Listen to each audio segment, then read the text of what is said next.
We knew it was coming, but there's still that numb, shocked grief of Holy Saturday, year after year. All the tears were wept yesterday, and now there's the weight. It's so similar to those times when a loved one dies.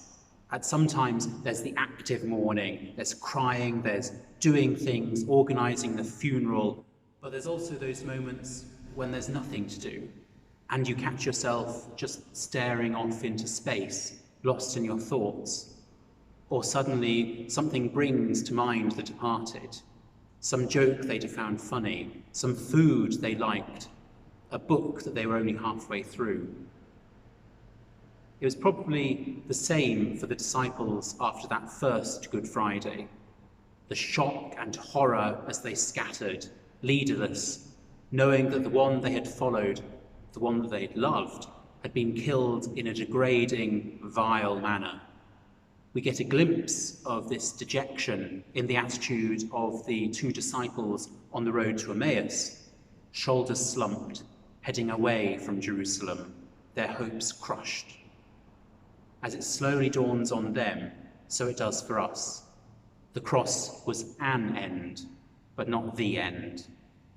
It could have been the final hour of yet another messianic movement. There had been plenty in the years before Jesus, but instead, the cross and resurrection overturned the kingdom of darkness and sin and death that the world just groaned under. Those defeated disciples met the risen Christ and were so changed they simply had to go and tell all nations about this astonishing good news. In these very, very difficult times of pandemic, the light at the end of the tunnel can seem very far off, and probably no community will remain untouched by fatalities. But for the Christian, death is not the end. We've died and risen with Christ in our baptism and can commend our brothers and sisters into the loving arms of our Redeemer. God bless now.